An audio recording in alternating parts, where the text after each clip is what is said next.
Engineering ડિપાર્ટમેન્ટમાં lecturer તરીકે ફરજ બજાવું છું. આજના લેક્ચરમાં આપણે જોઈશું measurement of resistances using voltmeter ammeter method, ohm meter method, megger and earth test. તો પ્રેઝન્ટેશનની અંદર આપણે જોવાના છે કે ભાઈ રેઝિસ્ટન્સના ક્લાસિફિકેશન્સ કેવી રીતે હશે, કે મીડિયમ, સ્મોલ અથવા તો હાઈ રેઝિસ્ટન્સને માપવા માટે કઈ કઈ મેથડનો આપણે યુઝ કરીએ છીએ એ મેથડને ડિટેલમાં ભણીશું. એના પ્રોસ એન્ડ કોન્સ એટલે કે એમાં ફાયદા શું છે અથવા તો શું તકલીફ હતી જેના કારણે આપણે બીજી મેથડ પર સ્વિચ થવું પડ્યું અથવા તો એ મેથડનો યુઝ કરવા લાગ્યા. એના પછીથી આપણે the simplest method of measurement of resistance voltmeter ammeter method વિશે ભણવાના છે. ત્યારબાદ ઓહમ મીટર, મેગર અને અર્થ ટેસ્ટર વિશે આ લેક્ચરમાં આપણે વાત કરવાના છે. તો according to the measurement purpose એટલે કે ભાઈ માપન ક્ષમતાના આધારે રેઝિસ્ટન્સના ક્લાસિફિકેશન 3 ભાગમાં થાય છે.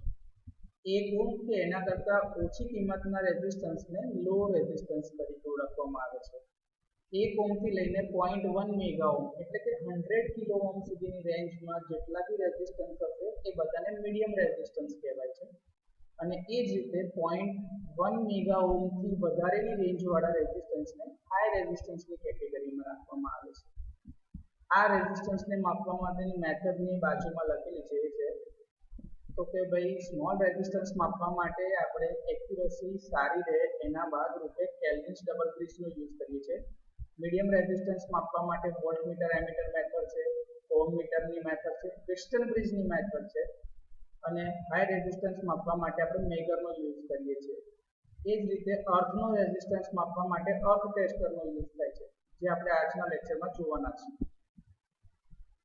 તો વોલ્ટમીટર એમીટર મેથડ, આ મેથડ એ સૌથી જૂનામાં જૂની અને સૌથી સિમ્પલ મેથડ છે રેઝિસ્ટન્સની કિંમતને શોધવા માટેની. આ મેથડ એ લો અને મીડિયમ રેઝિસ્ટન્સની કિંમત માપવા માટે વાપરી શકાય છે.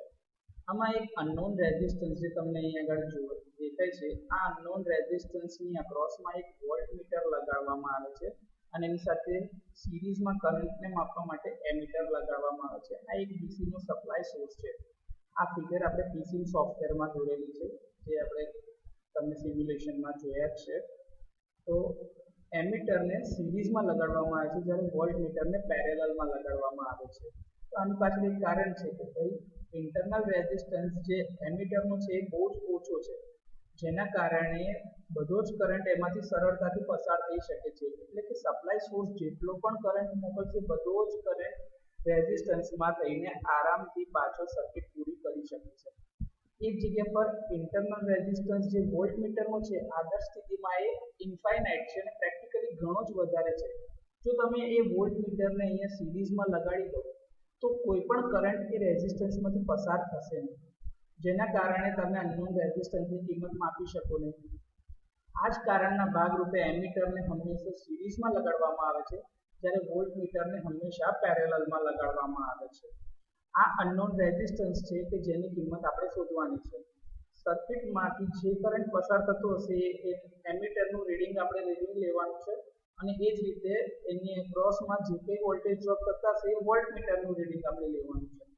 રીડિંગ લેતી વખતે હંમેશા ધ્યાન રાખવું કે રીડિંગ જો એનાલોગ મીટર પર લેવામાં આવતું હોય તો મીટરનો જે સ્કેલ એટલે કે જે પોઇન્ટર હશે અને એની નીચે જે મિરર મૂકેલો હશે એની અંદર જે રિફ્લેક્શન પડતું હશે બંને એકબીજા પર કોઇન્સાઇડ થાય ત્યારે જે રીડિંગ આવે એ રીડિંગ જ સાચું રીડિંગ છે અને એ જ રીડિંગ લખવાનું. આ રીતે વોલ્ટમીટર અને એમીટરનું રીડિંગ લખવાનું અને ઓહમના નિયમના સૂત્ર મુજબ R બરાબર V ના છેદમાં I એટલે કે વોલ્ટમીટરના રીડિંગના છેદમાં એમીટરનું રીડિંગ, આ બંનેનો રેશિયો કરવાથી જે બી કિંમત આવશે એ આપણા અનનોન રેઝિસ્ટન્સની કિંમત હશે. આવી રીતે આપણે અનનોન રેઝિસ્ટન્સની કિંમત માપી શકીએ છીએ. આગળ પણ તમને કીધું એ પ્રમાણે કે આ સૌથી સિમ્પલ મેથડ છે, પણ આમાંથી જે બી રીડિંગ મળે છે એ 100% એક્યુરેટ હોતા નથી. મતલબ કે એક્ઝેક્ટ વેલ્યુ જે રેઝિસ્ટન્સની હશે એ માપી શકાતી નથી, એમાં થોડી એરર આવે છે. તો આ એરર કયા કયા કારણોના લીધે આવે તો કે એક તો એનાલોગ મીટર છે, જેના એનાલોગ મીટરના પોઇન્ટર જે 0 પર હોવા જોઈએ બેસિક કન્ડિશનમાં એ 0 પર ના પણ હોય અથવા તો અમુક વાર 0 કરતાં નીચે હોય છે કાં તો ઉપર હોય છે, જેના કારણે રીડિંગમાં 0ની એરર આવે છે. એટલે કે ભાઈ માપવાની ક્ષમતા જે કિંમત માપે છે એ ખરેખર એની કિંમત હોય એના કરતાં વધારે અથવા તો ઓછી માપે છે, જેના કારણે રીડિંગમાં એરર આવી શકે છે. બીજું હ્યુમન એરર, જ્યારે આપણે રીડિંગ લખતા હોય ત્યારે એક કરતાં વધારે વિદ્યાર્થીઓએ રીડિંગ લખવા, જેથી કરીને જે બી રીડિંગ મીટરમાં આવ્યું છે એ જ રીડિંગ લખાય. એટલે કે 5.62 એમ્પિયર જો આવે તો એ 5.62 જ લખવા. અમુક વાર એવું થાય કે વિદ્યાર્થીઓ જ્યારે એક સાથે ગ્રુપમાં રીડિંગ લેતા હોય તો કોઈ 5.62 ની જગ્યાએ 2.56 અથવા તો 6.25 અથવા તો 6.52 એવું રીડિંગ લખવામાં ભૂલ કરે છે, જેના કારણે અનનોન રેઝિસ્ટન્સની કિંમત શોધવામાં એરર આવી શકે છે.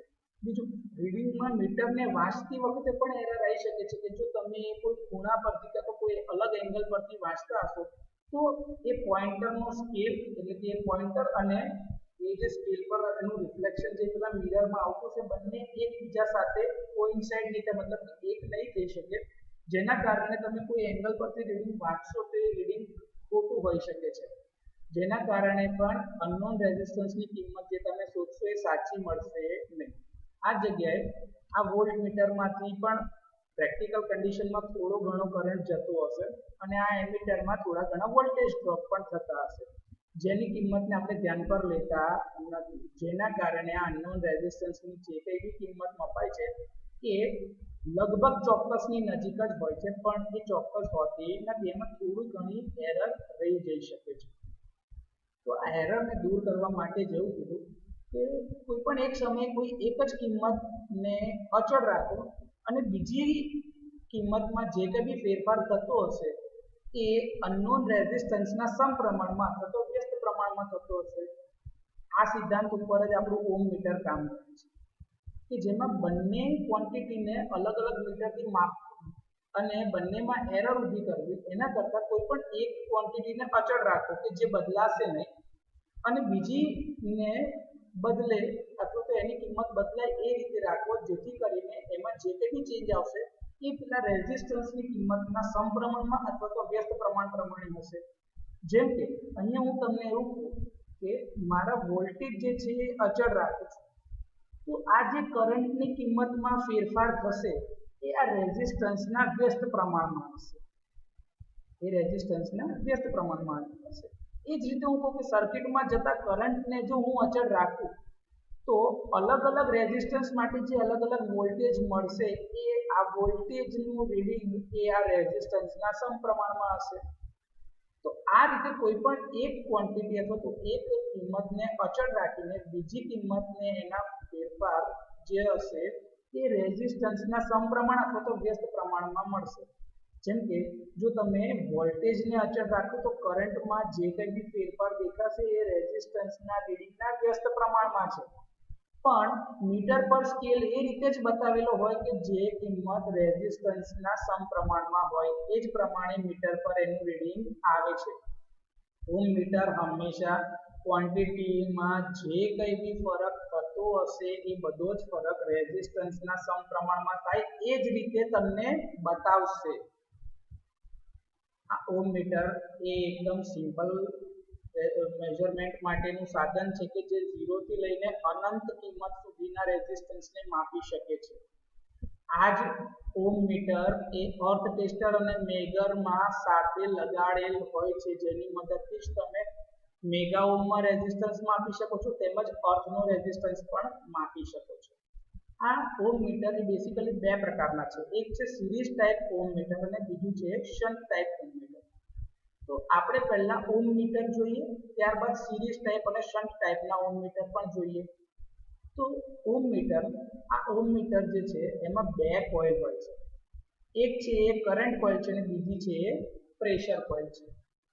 આ ઓમ મીટરને આપણે ચાહીએ ત્યાં લઈ જઈ શકીએ છીએ અને એને પોર્ટેબલ સાધન છે જેને સપ્લાય આપવા માટે એની અંદર એક ડીસી શન્ટ જનરેટર મૂકેલું છે કે જેને તમારે હાથથી ફેરવવાનું હોય છે, જેની મદદથી સર્કિટમાં કરંટ પસાર થઈ શકે છે, કેમ કે એને કામ કરવા માટે જરૂરી વોલ્ટેજ એ આ હેન્ડ ડ્રીવન ડીસી જનરેટરના આધારે પેદા થશે, જેના કારણે સર્કિટમાં એક કરંટ પસાર થશે અને એના આધારે જ આ પોઇન્ટરની ઉપર બળ લાગશે અને પોઇન્ટર એક ટોર્ક લાગશે જે કોઈ પણ એક દિશામાં હશે.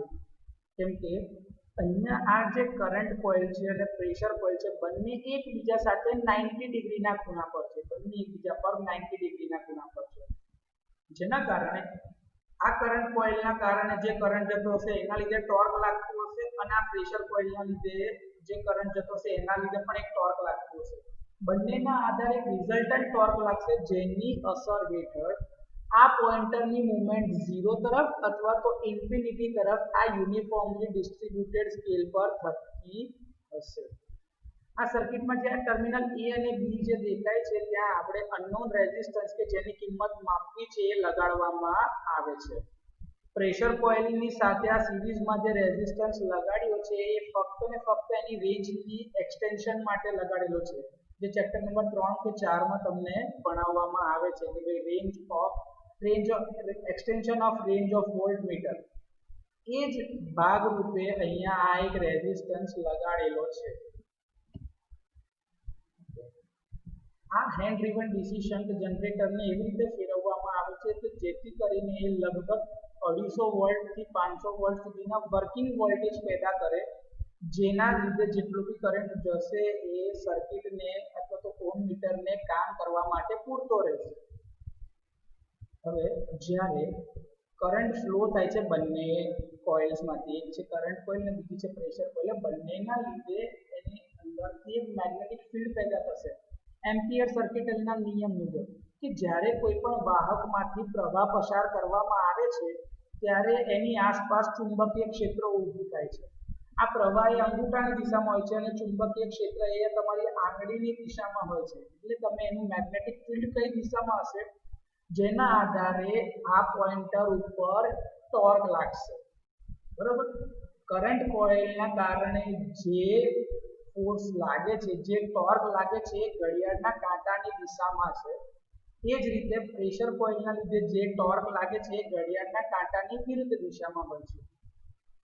જ્યારે આ પોઇન્ટર એ ડિફ્લેક્શન પૂરું કરીને સ્ટેબલ થાય ત્યારે જે રીડિંગ આપે છે એ રીડિંગ તમારા અનનોન રેઝિસ્ટન્સની કિંમત છે, અને એ સમયે સમજવું કે તમારા બંને ટોર્ક એ બેલેન્સ પોઝિશનમાં છે, મતલબ કે કોઈ પણ એક તરફનું ટોર્ક વધારે કે ઓછું નથી. જ્યારે બેલેન્સ પોઝિશન હશે એ જ પોઈન્ટ પર આ તમારું પોઇન્ટર એ સ્થિર થશે. જ્યારે આપણે સપોઝ કે આ A અને B ટર્મિનલ તમે ઓપન રાખેલા છે, મતલબ કે અહીંયા આગળ કોઈ કનેક્શન નથી અનનોન રેઝિસ્ટન્સનું, તો આ હેન્ડ ડ્રીવન ડીસી શન્ટ જનરેટરના કારણે જે વોલ્ટેજ પેદા થશે એના લીધે સર્કિટમાં કરંટ પસાર થશે, જે બે ભાગમાં વહેંચાશે. એક ભાગ જશે પ્રેશર કોઇલ તરફ, બીજો જશે કરંટ કોઇલ તરફ જશે. પણ કરંટ કોઇલની અહીંયાથી A અને B ટર્મિનલ ઓપન હોવાના કારણે એનો પાથ પૂરો થશે નહીં, એટલે કે રિઝલ્ટન્ટ ટોર્ક લાગશે નહીં, કેમ કે કોઈ કરંટ પસાર થતો નથી જેની અસર આના પર થાય. તો ફક્ત ને ફક્ત પ્રેશર કોઇલના લીધે જે બળ લાગે છે, જેના લીધે ટોર્ક લાગે છે, એની અસર હેઠળ જ આ પોઇન્ટર ગતિ કરે છે અને એ ગતિ કરતા કરતા એ પોઇન્ટર એ ઇન્ફિનિટી તરફ મૂવ થાય છે. એટલે જ્યારે આ A અને B ટર્મિનલ ઓપન કરેલા હશે ત્યારે પ્રેશર કોઇલના લીધે જે ટોર્ક લાગે છે અથવા તો જે બળ લાગશે એની અસર હેઠળ પોઇન્ટર એ ઇન્ફિનિટી તરફ મૂવ થશે. આ જગ્યા પર આપણે કોઈ રીતે A અને B ટર્મિનલને શોર્ટ કરી દઈએ. જ્યારે એને શોર્ટ કરવામાં આવે તો કરંટ કોઇલનો રેઝિસ્ટન્સ પ્રેશર કોઇલની સાપેક્ષે ઓછો છે, એટલે કે મોટા ભાગનો કરંટ કોઇલમાંથી જશે, એટલે કે રિઝલ્ટન્ટ કરંટ બધો જ આ A અને B માં થઈને એની સર્કિટ પૂરી કરશે, જેના કારણે મહત્તમ બળ અથવા તો ટોર્ક એ કરંટ કોઇલના લીધે લાગશે અને એના લીધે જ આ પોઇન્ટરની મૂવમેન્ટ એ 0 તરફ હશે કે જે કરંટ કોઇલ તરફ આકર્ષાશે, જેના કારણે 0 બતાવશે અને એ 0 પર સ્થિર થશે. આ આદર્શ કન્ડિશન છે. પ્રેક્ટિકલ કન્ડિશનમાં તમે કોઈ પણ એક અજાણી કિંમતનો અવરોધ લગાડશો તો એના આધારે આ બંને કોઇલના લીધે જે મેગ્નેટિક ફિલ્ડ પેદા થશે, જેના લીધે એના પર ટોર્ક લાગશે, એની અસર હેઠળ આ પોઇન્ટર એ મૂવમેન્ટ કરશે, એનું ડિફ્લેક્શન થશે અને કંટ્રોલિંગ ટોર્કની મદદથી એક બેલેન્સ પોઝિશન પર આવીને સ્થિર થશે. અને જે કિંમત પર એ સ્થિર થાય એ કિંમત તમારા અનનોન રેઝિસ્ટન્સની કિંમત છે. હવે જોઈએ સિરીઝ ટાઈપ ઓહ્મ મીટર. આ સિરીઝ ટાઈપ ઓહ્મ મીટરની રચનામાં જુઓ તો સપ્લાય વોલ્ટેજ જે આ બેટરી છે એ બેટરી અને આ મીટરની જોડે સિરીઝમાં એક રેઝિસ્ટન્સ આ એક પોટેન્શિયલ ડિવાઇડર R2 મૂકેલો છે. R1 અને અનનોન રેઝિસ્ટન્સ જે છે એ A અને B ટર્મિનલની અક્રોસમાં લગાડે છે કે જેની કિંમત આપણે શોધવાની છે. તો એ અનનોન રેઝિસ્ટન્સને ટર્મિનલ A B પર લગાડવામાં આવે ત્યારે સર્કિટમાંથી કરંટ એ બેટરીમાંથી થઈને મીટરમાંથી થઈને R1 થી લઈને Rx માં જાય છે, જેથી કરીને સર્કિટનો ટોટલ જે રેઝિસ્ટન્સ હશે એ R1 વત્તા Rx ના સમપ્રમાણમાં થશે અને એના દ્વારા જે કંઈ બી કરંટ જતો હશે તો આ મીટર એવી રીતે કેલિબ્રેટ કર્યું હોય કે જે અનનોન રેઝિસ્ટન્સની કિંમત માપી શકે. આ રીડિંગની મદદથી આપણે અનનોન રેઝિસ્ટન્સની કિંમત શોધી શકીએ છીએ. અહીંયા એના જે મીટરનો જે સ્કેલ, જે આ પોઇન્ટર સ્કેલ અરેન્જમેન્ટ આપણે જોયું ને એ સિરીઝ ટાઈપના ઓમ મીટરમાં થોડી કાળજી રાખવા જેવી છે. એમાં જે ઝીરો કરંટનું રીડિંગ છે ત્યારે ઇન્ફાઇનાઇટ રેઝિસ્ટન્સ હશે અને જ્યારે ફૂલ સ્કેલ ડિફ્લેક્શન મીટરમાં થતું હશે ત્યારે તમારો રેઝિસ્ટન્સ ઝીરો એટલે કે મીટર શોર્ટ બતાવશે. એ તમે આકૃતિ પરથી જોઈ શકો છો. જેમ કે A અને B ટર્મિનલ જો તમારા ઓપન છે તો તમારો કોઈ પણ જાતનો કરંટ પસાર થતો નથી, એટલે કે મીટરનું ડિફ્લેક્શન એ શૂન્ય પર જ રહે છે. એટલે કે ઇન્ફાઇનાઇટ રેઝિસ્ટન્સ હશે ત્યારે કોઈ પણ જાતનો કરંટ આ મીટરનું ડિફ્લેક્શન થશે નહીં. કરંટનું રીડિંગ ઝીરો હશે મતલબ કે મીટર તમારું જે છે ઇન્ફાઇનાઇટ તરફ સ્થિર હશે. આ Rn જે છે એ રેઝિસ્ટન્સના ટર્મ્સમાં કેલિબ્રેટ કરેલ છે તે અનંત ઇન્ફાઇનાઇટ બતાવશે. એટલે કે આ A અને B ટર્મિનલ ઓપન છે એવું ઇન્ડિકેશન આપે છે. એ જ રીતે ધારો કે A અને B ટર્મિનલને તમે શોર્ટ કરશો તો મેક્સિમમ કરંટ એમાંથી પસાર થતો હશે એટલે આ મીટરનું રિફ્લેક્શન ઝીરો તરફ હશે, એટલે કે આ રેઝિસ્ટન્સ શૂન્ય બતાવે છે. આદર્શ કેસમાં આવું હોય, જ્યારે પ્રેક્ટિકલ કેસમાં 0 થી ઇન્ફાઇનાઇટની વચ્ચે કોઈ પણ એક કિંમતનો અવરોધ જો તમે લગાડો તો આ મીટરનું રિફ્લેક્શન એના સમપ્રમાણમાં થાય છે. તો આ હંમેશા યાદ રાખવાનું છે કે સિરીઝ ટાઈપ ઓમ મીટરમાં ફૂલ સ્કેલ ડિફ્લેક્શન એટલે કે રેઝિસ્ટન્સ 0 અને 0 કરંટ મતલબ કે ઇન્ફાઇનાઇટ રેઝિસ્ટન્સ એટલે કે સર્કિટ આપણી ઓપન છે.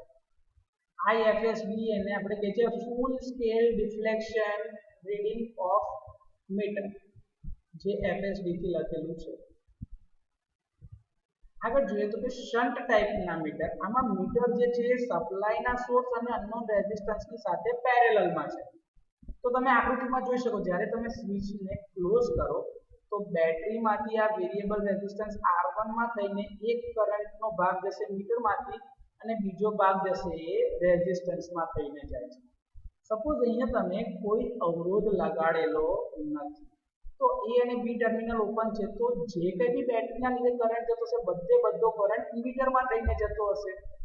જો મીટરમાં થઈને જાય તો બધો કરંટ મીટરમાં થઈને જતો હશે ત્યારે એનું ડિફ્લેક્શન ફૂલ સ્કેલ હશે, મતલબ કે મેક્સિમમ રીડિંગ બતાવતું હશે. એટલે કે આ મીટર એ વખતે ઇન્ફાઇનાઇટ શો કરતું હશે. આ ઇન્ફાઇનાઇટ શો કરે છે જ્યારે તમે આ A અને B ટર્મિનલને ઓપન રાખેલા છે ત્યારે બધો જ કરંટ મીટરમાં થઈને પસાર થશે, એટલે જ આ મીટરનું રિફ્લેક્શન ફૂલ હશે. એટલે કે ફૂલ સ્કેલ ડિફ્લેક્શન આપણને જોવા મળે છે, એટલે કે બધો જ કરંટ એમાંથી પસાર થાય છે. અને કોઈ કારણસર તમે A અને B ટર્મિનલને શોર્ટ કરી દીધા છે તો આપણને ખબર છે કે કરંટની એક ટેન્ડન્સી હોય કે જ્યાં એને ઓછામાં ઓછો અવરોધ મળે એ ભાગમાંથી પસાર થવાની કોશિશ કરે. તો આ મીટરનો પણ થોડો ઘણો કંઈક અવરોધ હશે, પણ આ શોર્ટ સર્કિટેડ લિંક હશે એનો અવરોધ લગભગ 0 હશે.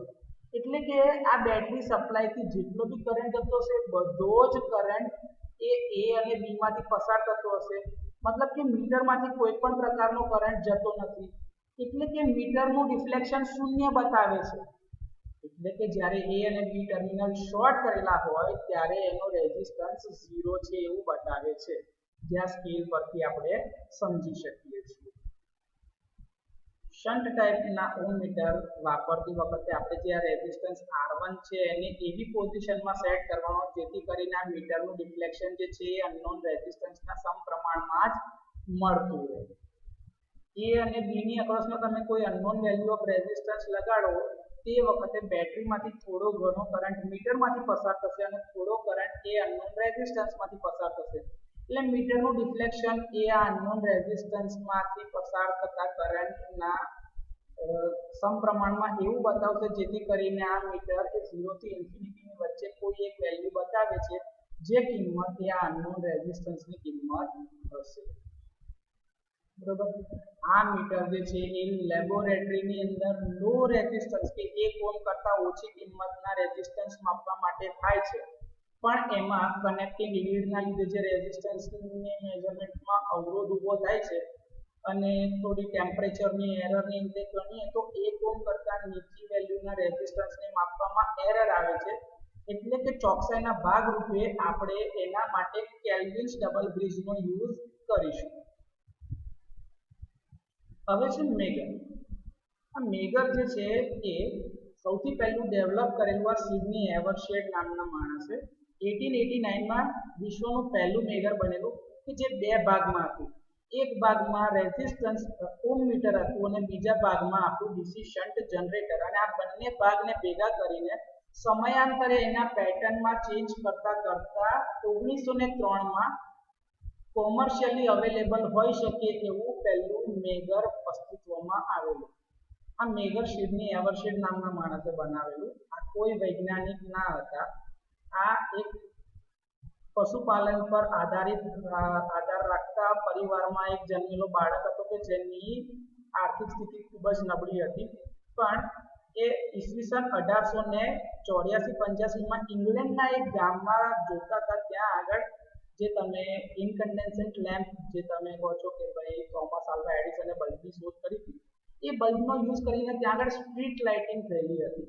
પણ આ સ્ટ્રીટ લાઇટિંગના જે વાયર હતા એ ગટરોમાં અને જમીન ઉપર ગમે ત્યાં અસ્તવ્યસ્ત હતા, જેના પરથી ઘોડાગાડી જાય, માણસો જાય તો એમાં ડેમેજ થઈ શકતા હતા, જેના કારણે એક્સિડન્ટ્સ થઈ શકે.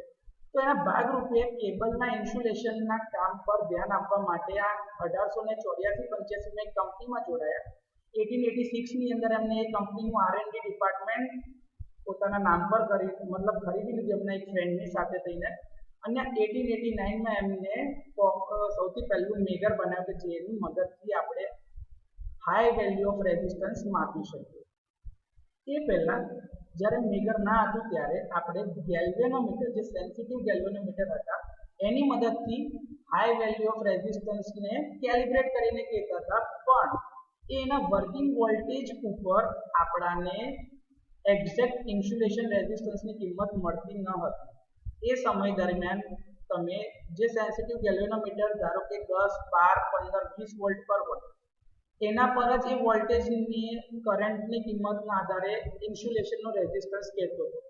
પણ કોઈ ઇક્વિપમેન્ટ છે કે જેના વર્કિંગ વોલ્ટેજ 200 વોલ્ટ 300 વોલ્ટ હોય તો એ તમે કેવી રીતે કહી શકો કે આ જ વેલ્યુ એના ઇન્સ્યુલેશન રેઝિસ્ટન્સની સાચી કિંમત છે? તો આ લિમિટેશનના કારણે જ મેગરને બહુ જ પ્રાધાન્ય આપવામાં આવ્યું અને ત્યારથી megger A high value of રેઝિસ્ટન્સના માપન માટે ઉપયોગી છે. આ મેગરની મદદથી આપણે ઇન્સ્યુલેશન રેઝિસ્ટન્સ માપતા હોવાના કારણે આને ઇન્સ્યુલેશન ટેસ્ટર તરીકે પણ ઓળખવામાં આવે છે. મેગરનું આખું નામ છે મેગા ઓહ્મ મીટર, જેને શોર્ટ ફોર્મમાં મેગર તરીકે ઓળખવામાં આવે છે. તો હવે મેગરનું કન્સ્ટ્રક્શન શું હશે? તો સૌથી પહેલા આપણને એ પ્રશ્ન થવો જોઈએ કે આ મેગર કયા સિદ્ધાંત પર કામ કરે છે? તો મેગર એ આપણા ઇલેક્ટ્રોમેગ્નેટિક ઇન્ડક્શનના સિદ્ધાંત ઉપર જ કામ કરે છે, જે સિદ્ધાંત ઉપર તમારી મોટર ચાલે છે. એટલે કે મોટરનો જે વર્કિંગ પ્રિન્સિપલ તો એ જ કે ભાઈ when a current carrying conductor is placed in a magnetic field, it experiences a force, and due to that force it experiences a torque, and due to that it produces the mechanical output, કે જેના કારણે મશીનની ગતિ થાય છે. તો આ જે મેગર બનાવવામાં આવ્યું એ બે ક્વોન્ટિટી અથવા તો બે અલગ અલગ સાધનોનું કોમ્બિનેશન છે, કે જેમાં એક ભાગ હતો આ પરમેનન્ટ મેગ્નેટ ધરાવતું hand driven DC shunt generator, અને બીજો ભાગ જે હતો એ છે તમારો ઓહ્મ મીટર, કે જે બંને ભાગને ભેગા કરીને આપણે એક મેગર બનાવેલું છે. અહીંયા તમે જોઈ શકો છો કે આપણી પાસે બે કોઇલ છે. એક છે આ કરંટ કોઇલ ને બીજી છે આ પ્રેશર કોઇલ. આ બંનેને એકબીજા સાથે એવી રીતે ફિક્સ કરવાની જેથી કરીને જે કંઈ બી બળ લાગશે એના લીધે આ પોઇન્ટરની મૂવમેન્ટ આખા સ્કેલ ઉપર વ્યવસ્થિત રીતે થઈ શકે. અહીંયા જે આ કનેક્શન માટે જે આ છેડા લગાડ્યા છે એ લિગામેન્ટ્સ કહેવાય છે. આ લિગામેન્ટ્સનો યુઝ ફક્ત ને ફક્ત કોઇલ્સને સપ્લાય આપવાનો ને કનેક્શન આપવાનો છે.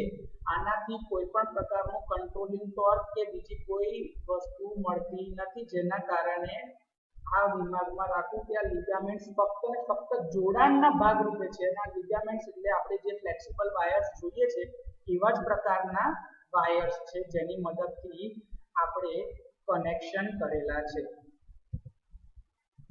તો અહીંયા આગળ એક આ સોફ્ટ આયર્ન સિલિન્ડર મૂકવામાં આવે છે કે જેના કારણે અહીંયા આ N અને S પોર્શનની વચ્ચે આપણને એક યુનિફોર્મ એર ગેપ મળી રહે, જેના કારણે જે કઈ ફિલ્ડ બને એ બધી બાજુ એક સરખું એટલે કે રેડિયલ હોય અને બધી બાજુ એક સરખું જ ફોર્સ લાગે અથવા તો યુનિફોર્મલી ડિસ્ટ્રીબ્યુટેડ મેગ્નેટિક ફિલ્ડ પેદા થાય.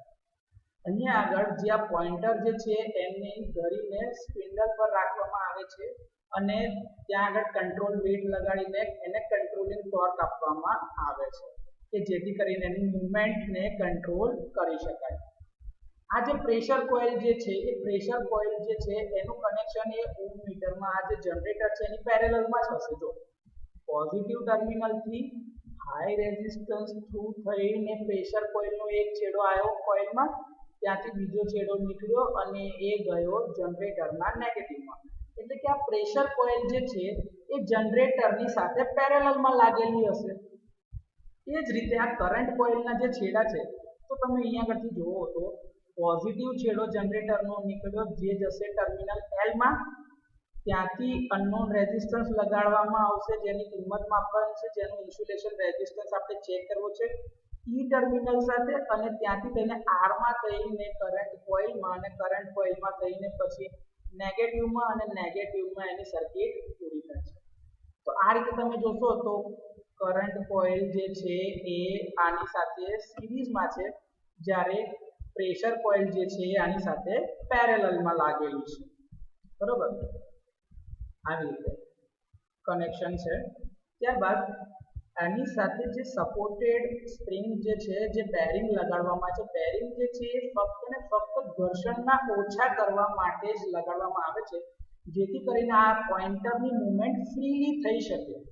આ પોઇન્ટરની મૂવમેન્ટ ફ્રી થઈ શકે જેમાં કોઈ ઘસારો લાગે નહીં અને એ 0 થી ઇન્ફિનિટીના સ્કેલ ઉપર ગમે ત્યાં ફરી શકે.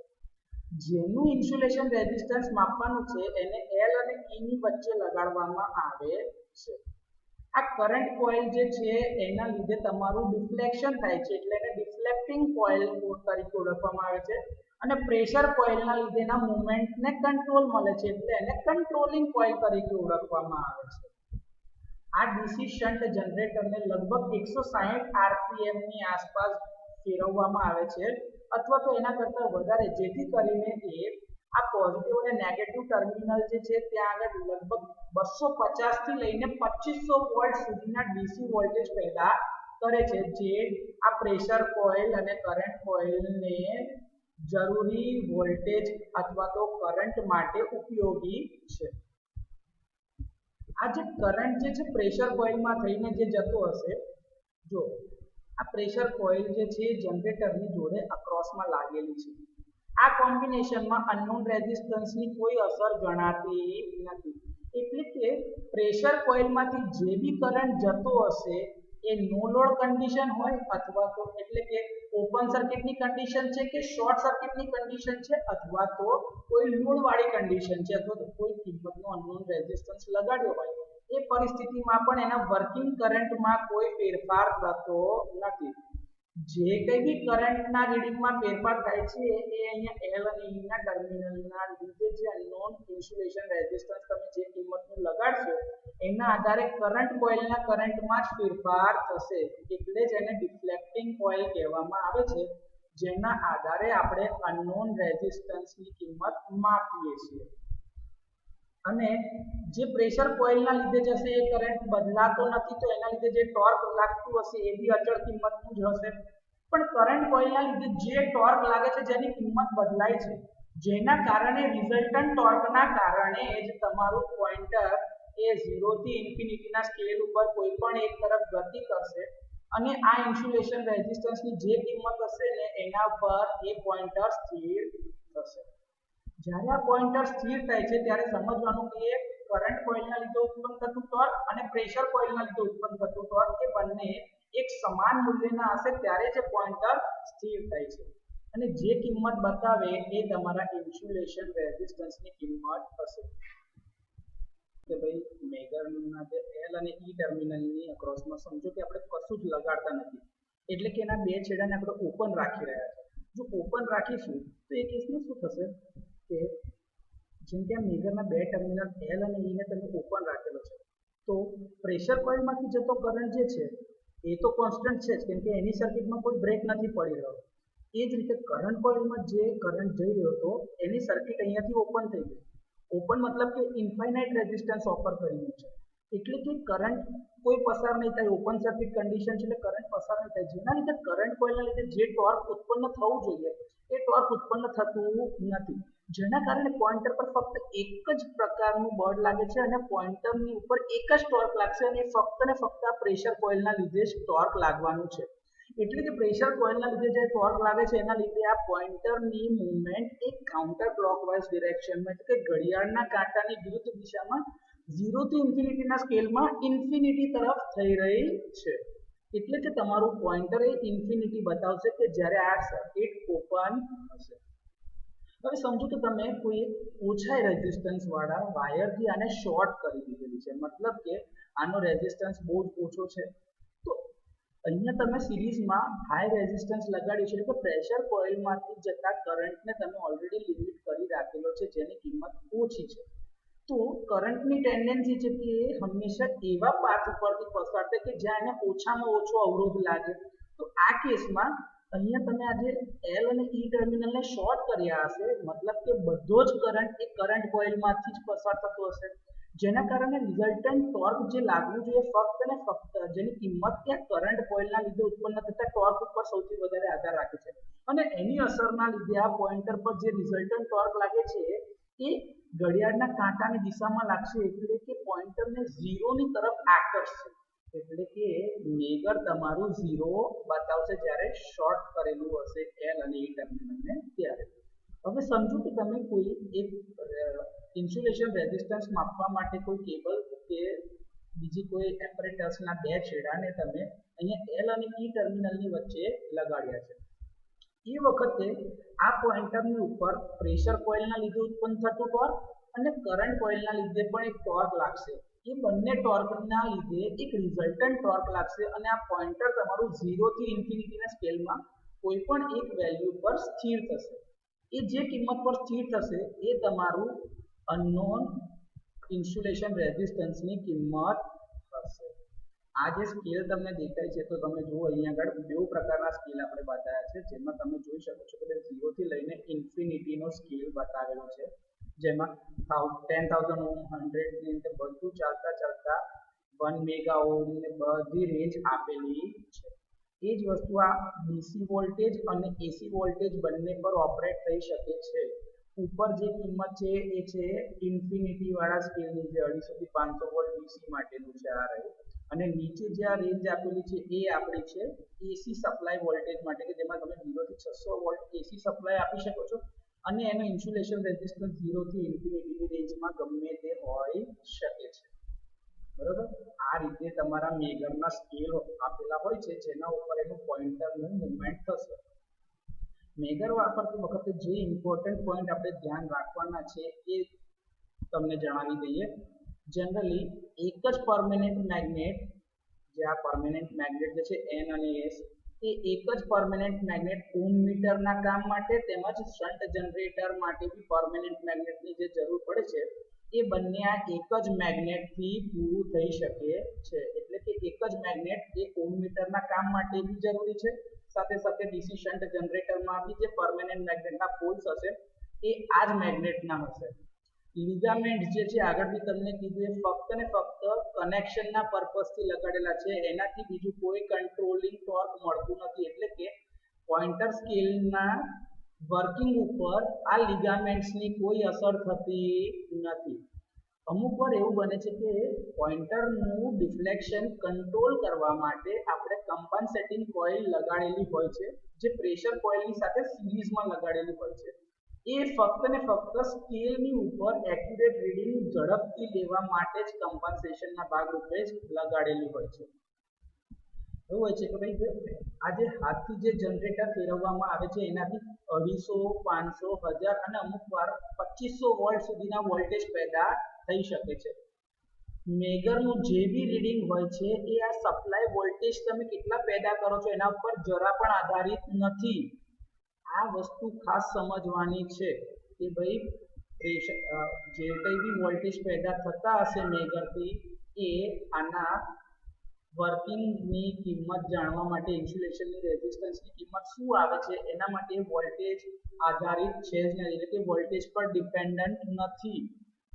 કરંટ કોઇલની અંદર જે કરંટ પસાર થતો હશે એ હંમેશા પ્રેશર કોઇલમાંથી જે કરંટ પસાર થતો હશે એ ફિલ્ડને હંમેશા 90 ડિગ્રી પર રહેવાની જ કોશિશ કરશે. એટલે કે પ્રેશર કોઇલના લીધે જે કંઈ બી ફિલ્ડ પરમેનન્ટ મેગ્નેટનું હશે એ કરંટ હંમેશા એને 90 ડિગ્રી પર રહેવાનું જ પ્રિફર કરે છે. એટલે જ આ પોઈન્ટ લખેલો છે. whenever current flows through the coils, the pressure coil અથવા તો potential coil tends to set itself at right angles to the field of the permanent magnet. જે પરમેનન્ટ મેગ્નેટ આપણે N અને S પોલના જે લગાડ્યા છે એમાં 90 ડિગ્રી પર રહેવાની જ કોશિશ કરશે, એટલે કે પોતાની પોઝિશન જ એ પ્રમાણે સેટ કરે છે. થોડા ફોટોગ્રાફ જોઈ લઈએ. આ આપણી લેબોરેટરીમાં અવેલેબલ ડિજિટલ મેગર છે. આ મલ્ટીમીટર જેવું જ હોય છે કે જેના બે પ્રોબ તમે અહીંયા આગળ ઉપર આપેલા છે ત્યાં લગાડીશું આપણે એના બે પ્રોબ. પછી આ જે છે એ લાઇટિંગનો સિમ્બોલ છે કે જે અમુક વાર એવું હોય કે તમે બી અંધારી જગ્યા પર કામ કરીએ છો તો તમારા રીડિંગની ડિસ્પ્લેમાં લાઇટ થાય એટલા માટે આ લેમ્પનો સિમ્બોલ છે. આ હોલ્ડ માટે એટલે કે તમે એના રીડિંગને હોલ્ડ કરી શકો એના માટેનો સિમ્બોલ છે. અને આ લોક કરી રાખવા છે, ભાઈ એનું રીડિંગ કેટલું છે લોક કરી રાખવા માટે આ કી દબાય છે. જ્યારે આપણે ટેસ્ટ કરવું હોય તો આ ટેસ્ટનું પુશ બટનને પ્રેસ કરવાનું. અહીંયા જો તમે જોઈ શકો છો તો લખ્યું છે 250 volt, 200 mega ohm, 500 volt, 200 mega ohm કે 500 મેગા ઓહ્મ, 1000 મેગા ઓહ્મ, એવી રીતે અલગ અલગ રેન્જમાં તમારે સપ્લાય વોલ્ટેજ આપીને એનો ઇન્સ્યુલેશન રેઝિસ્ટન્સ ચેક કરવાનો હોય છે. આની મદદથી તમે ઇન્સ્યુલેશન રેઝિસ્ટન્સ અથવા તો સાદો રેઝિસ્ટન્સ બી માપી શકો છો અને એના સપ્લાયના વોલ્ટેજની કિંમત ને કન્ટિન્યુટીની બધા ફીચર્સ આની સાથે અવેલેબલ છે. મલ્ટીમીટર અને ઓમ મીટર જે ડિજિટલ છે આ મેગર એ ઓળખવાનો એક સૌથી બેસ્ટ રસ્તો છે કે આ ટેસ્ટની સ્વિચ આ તમે જોઈને ઓળખી શકો છો. આ જે છે કે ભાઈ જ્યારે મશીનમાં ઓપન સર્કિટ અથવા શોર્ટ સર્કિટ થાય તો એની પ્રેશર કોઇલ અને ડિફ્લેક્ટિંગ કોઇલ એટલે કે કરંટ કોઇલ અને પ્રેશર કોઇલની પોઝિશન એકબીજા સાથે કેવી રીતે સેટ થાય છે, જેના આધારે પોઇન્ટરની મૂવમેન્ટ ઇન્ફિનિટી પર જાય છે અને 0 પર જાય છે તે કેવી રીતે જાય છે એ પોઝિશન બતાવેલી છે. આ વર્લ્ડનું પહેલું મેગર જે બનાવ્યું હતું જે સિડની એવરસેટ અને વિગ્નોલસ નામના બે ભાઈબંધોએ ભેગા થઈને સૌથી પહેલું મેગર જે બનાવ્યું હતું. જો આ તમે જોઈ શકો છો આ છે આપણું હેન્ડ ડ્રીવન જનરેટરને ગોળ ફેરવવા માટેની આ ક્રેન્કની કી છે જે તમે લગાડો કે તમારું જનરેટર ગોળ ફરે. એની સાથે જો બે છેડા લગાડ્યા છે અને ઓમ મીટર એની સાથે લગાડ્યું છે કે જેથી આના દ્વારા જે કંઈ બી મેગ્નેટિક ફિલ્ડ પેદા થાય પરમેનન્ટ મેગ્નેટનું એ જ ફિલ્ડ આ ઓમ મીટરમાં પણ કામ લાગી શકે.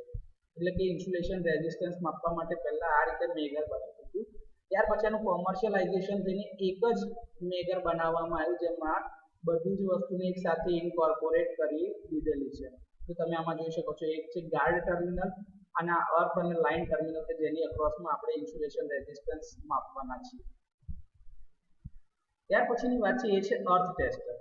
તો આ અર્થ ટેસ્ટરની પેટન્ટ પણ સિડની એવરશેડે જ કરેલી છે.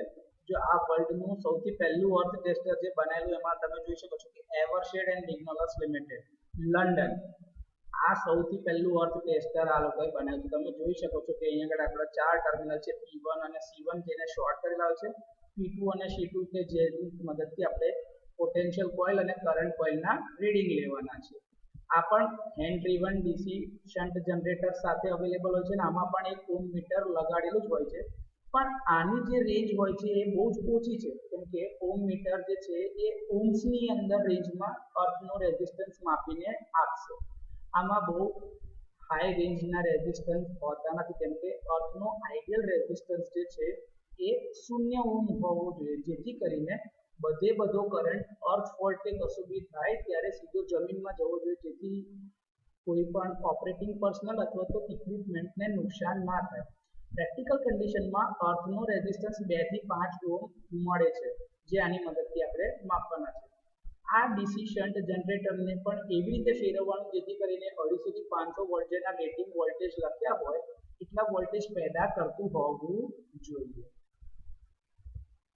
આ એનું સર્કિટ ડાયાગ્રામ છે. કે અંદરનું એનું કનેક્શન કેવું હશે તો તમે જોઈ શકો છો કે અહીંયા એની સાથે એક hand driven DC shunt generator આપેલું હોય છે કે જેના દ્વારા આપણને ડીસી વોલ્ટેજ જરૂરી વર્કિંગ માટેના મળતા રહેશે.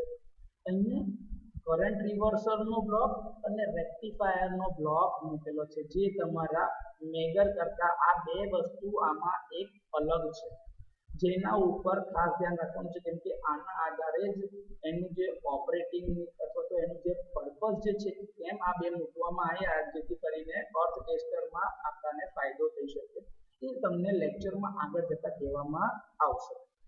ઓહમ મીટર જે છે એમાં પણ બે જ કોઇલ છે, એક છે કરંટ કોઇલ અને બીજી છે પ્રેશર કોઇલ, અને આ બંનેને એકબીજા સાથે એવી રીતે મૂકવામાં આવે છે કે જેથી કરીને એ પરમેનન્ટ મેગ્નેટની ફિલ્ડમાં એકબીજા સાથે લગભગ 90 ડિગ્રીની પોઝિશન પર રહેતું હોય. પોઇન્ટર જે છે એ મૂવિંગ સિસ્ટમ સાથે લગાડેલું હોય છે, જે ત્યાં આગળ લગાડેલું હોય છે કે જેમાં જે મેગરમાં આપણે જે પોઇન્ટર સ્કેલ અરેન્જમેન્ટ જોઈ હતી એવી જ પોઇન્ટર સ્કેલ અરેન્જમેન્ટ અર્થ ટેસ્ટરમાં પણ હોય છે. કરંટ કોઇલમાંથી જે કંઈ બી કરંટ પાસ થાય છે એ ટેસ્ટ સર્કિટમાં જાય છે, અને આ જે કરંટ ફ્લો થતો એ પ્રેશર કોઇલની અંદર જે વોલ્ટેજ ડ્રોપ થવાના છે એના પ્રપોર્શનમાં જશે, જેથી કરીને વોલ્ટેજ અને કરંટના રેશિયોના આધારે તમને અર્થનું રેઝિસ્ટન્સ મળશે.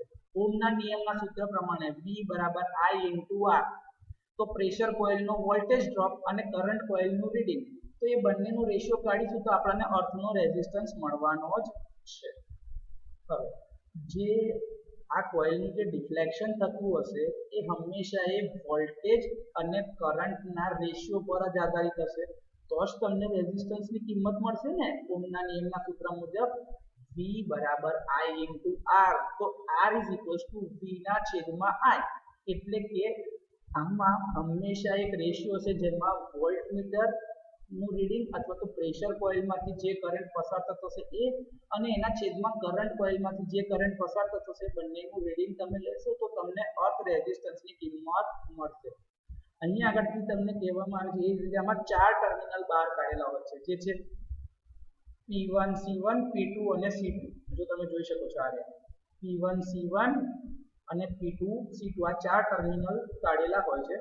એમાંથી P1 અને C1 ટર્મિનલ જે છે એને શોર્ટ સર્કિટ કરીને અર્થ ટર્મિનલ સાથે એક કોમન બેઝ ઉપર રાખવામાં આવે છે કે જેની મદદથી તમે પોટેન્શિયલ કોઇલનું પોટેન્શિયલ અને કરંટ કોઇલની અંદરથી જતો કરંટ આ બંનેનો રેશિયો કાઢીને તમે અર્થનો રેઝિસ્ટન્સ શોધી શકો. અહીંયા આગળ એવું છે કે ભાઈ ડીસી શન્ટ જનરેટર જે છે હેન્ડ ડ્રીવન, એ ડીસી શન્ટ જનરેટરના લીધે ડીસી વોલ્ટેજ જે વર્કિંગ વોલ્ટેજ પેદા થાય છે એ તો ઉપયોગી છે જ, પણ જો એ ડીસી સપ્લાય તમે ડાયરેક્ટ જ આ ઇલેક્ટ્રોડને આપશો તો જમીનની નીચે શું થશે કે અહીંયા તમે કરંટ કોઇલનું એક ટર્મિનલ લગાવ્યું તો કરંટ છે એ ડીસી અને ડીસીના લીધે એક પોઝિટિવ પોલારિટી અને એક નેગેટિવ પોલારિટી ક્રિએટ થઈ જશે અહીંયા કરંટ કોઇલની અક્રોસમાં, જેના કારણે શું થશે કે આ એક બેટરીના બે છેડા તરીકે રહેશે.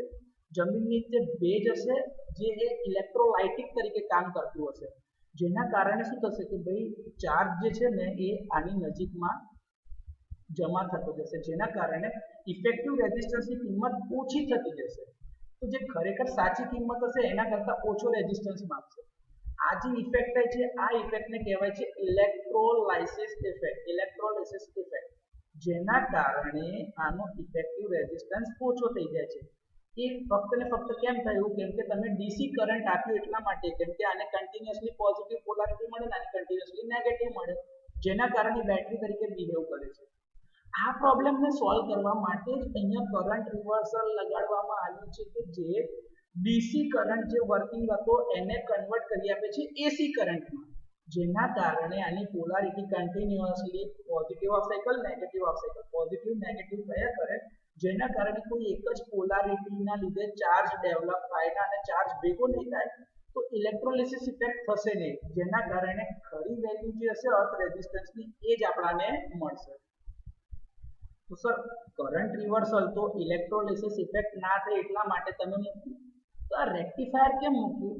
તો એવું કહે છે કે ઓમ મીટરને કામ કરવા માટે જે વર્કિંગ કરંટ હશે એ પરમેનન્ટ મેગ્નેટ મૂવિંગ કોઇલ પ્રકારનું છે ઓમ મીટર, તો કે જેને ડીસી સપ્લાય અથવા તો ડીસી કરંટની જરૂર પડશે.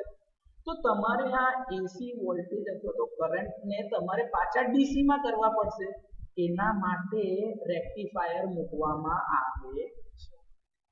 તો આ બે બ્લોક જે ઇમ્પોર્ટન્ટ છે, જે મેજર કરતા અલગ છે, એ બંનેનું પર્પસ છે કે ભાઈ કરંટ રિવર્સલ જે છે એ ડીસી નું એસી માં કરવા માટે ઉપયોગી છે, જેથી કરીને અહીંયા જે બેટરી અથવા તો ઇલેક્ટ્રોલિસિસ ઇફેક્ટ જે જનરેટ થતી હતી એ ના થાય. અને આ રેક્ટિફાયર એટલે મૂકેલું છે કે જેથી કરીને ઓમ મીટરને જરૂરી એવા ડીસી સપ્લાય કન્ટિન્યુઅસલી મળતું રહે. એટલા માટે ડીસી શન્ટ જનરેટરની સાથે અહીંયા કરંટ રિવર્સલ અને રેક્ટિફાયરના બ્લોક મૂકેલા છે. એનું કનેક્શન જોવું હોય તો કનેક્શન બહુ સિમ્પલ છે, છોકરાઓને યાદ રાખવામાં તકલીફ પડે છે, પણ જો તમે એના છેડા કન્ટિન્યુઅસલી ટ્રેસ કરો તો તમને ખબર પડી જશે. જેમ કે જો આ ડીસી શન્ટ જનરેટરના પોઝિટિવમાંથી નીકળી કરંટ રિવર્સલમાં ગયું. કરંટ રિવર્સલના નીચેમાંથી તમે આપશો ને તો C1 જોડે આપી દેવાનું એનું કનેક્શન, એટલે આ C1 સુધીનું એનું કનેક્શન પૂરું થઈ ગયું. તો C1 સાથેનું કનેક્શન પૂરું થાય તો એક છેડો કોઇલમાં બી તમારે આપવો પડશે, તો એ છેડો ગયો આપણો કોઇલમાં, જો આ કોઇલમાં, અને આ કોઇલમાંથી બીજો છેડો નીકળ્યો જે નેગેટિવમાં પૂરો થશે, કારણ કે કરંટ કોઇલ હંમેશા એ સિરીઝમાં જ હશે. તો કરંટ કોઇલ અહીંયા જો સિરીઝમાં થઈ ગઈ, આ એક છેડો આવ્યો એ પોઝિટિવમાં ગયો, બીજો છેડો નીકળીને ડીસી શન્ટ જનરેટરના નેગેટિવમાં, આ છેડો એક પોઝિટિવમાં અને પોઝિટિવ છેડાથી કરંટ કોઇલમાં. તો આ છેડો રહી ગયો ક્યાં જશે? એટલે એ જશે C2 માં. આ છેડો સીધો આવી ગયો C2. તો આ રીતે જે કરંટ રિવર્સલના ચાર જે છેડા બહાર નીકળ્યા હશે એ ડીસી શન્ટ જનરેટરની સાથે એવી રીતે જશે જેથી કરંટ કોઇલ હંમેશા સિરીઝમાં કનેક્ટ થાય. હવે એક જગ્યાએ સર રેક્ટિફાયરનું કેવી રીતે કનેક્શન હશે? તો તમે જોજો, એક છેડો નીકળ્યો પેરેલલમાંથી P1 માં નીકળ્યો, P1 માંથી કોઇલમાં, કોઇલમાંથી પાછું રેક્ટિફાયરના બ્લોકમાં ને ત્યાંથી આવી જશે P2 માં. જોઈ લો, અક્રોસમાં ટર્મિનલ કનેક્શન થઈ ગયા. કે જે પ્રેશર કોઇલના જે હતા છેડા એ આવી રીતે કનેક્ટ થશે. આ જે છે એક પ્રેશર કોઇલ છે અને અહીંથી આમ એક હશે એ હશે કરંટ કોઇલ, જે બંને એકબીજા જોડે 90 ડિગ્રી પર હશે. આ ટર્મિનલ P2 અને C2 ના આવી રીતે છેડા લગાડવામાં આવે છે, જેમાં પ્રેશર કોઇલનો જે ઇલેક્ટ્રોડ હશે અને કરંટ કોઇલનો જે ઇલેક્ટ્રોડ હશે એ બંનેની વચ્ચે પણ અમુક ડિસ્ટન્સ રાખવામાં આવે છે અને આવી રીતે કનેક્શન કરવામાં આવે છે.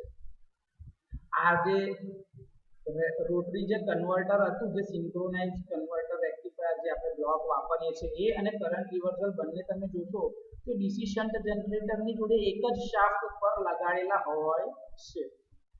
તમને પરીક્ષામાં સૌથી વધારે પૂછવાના ચાન્સીસ છે કે અર્થ ટેસ્ટર કેવી રીતે કામ કરે છે, એનું વર્કિંગ આકૃતિ સહિત સમજાવો. તો આકૃતિ ખૂબ જ સિમ્પલ અને સરળ છે, આના માટે ક્યાંય ગોખવાની જરૂર નથી. જ્યારે તમે P1 અને C1 ટર્મિનલને શોર્ટ કરો એટલે એક કોમન રેફરન્સ E ટર્મિનલ પર તમને મળશે અને એ રેફરન્સના આધારે જ આપણે એક છેડો પ્રેશર કોઇલનો હશે એ પ્રેશર કોઇલના ઇલેક્ટ્રોડ સાથે અને કરંટ કોઇલનો જે છેડો હશે કરંટ કોઇલના એક ઇલેક્ટ્રોડ સાથે લાગશે.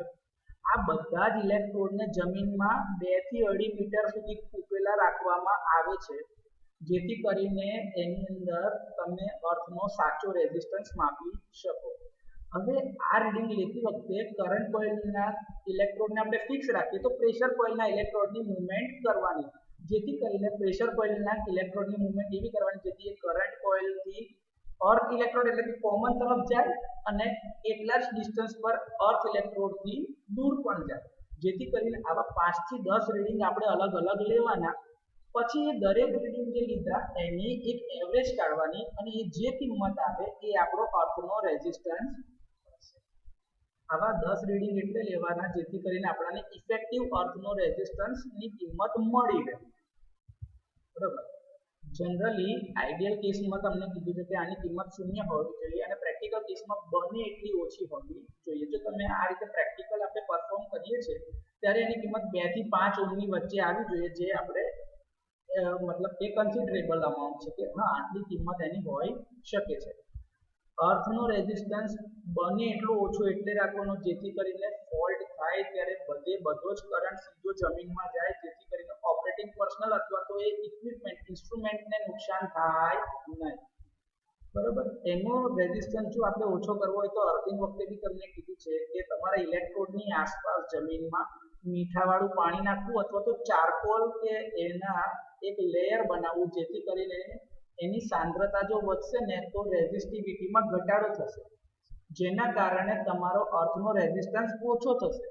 આપણા ઘરે પણ આપણે આ પ્રેક્ટિસ કરીએ છીએ કે જ્યારે અર્થિંગ ટર્મિનલની અક્રોસમાં જો અર્થિંગ પ્રોપર ના હોય તો આપણે ઇલેક્ટ્રોડની આસપાસ મીઠાવાળું પાણી નાખીએ છીએ અથવા તો કોલસાનો ભૂકો નાખી દઈએ છીએ જેથી કરીને એની સાંદ્રતા વધે તો અર્થિંગ રેઝિસ્ટન્સની કિંમત બને એટલી ઓછી થાય તો આપણે એપરેટસને નુકસાન થતું બચાવી શકાય છે.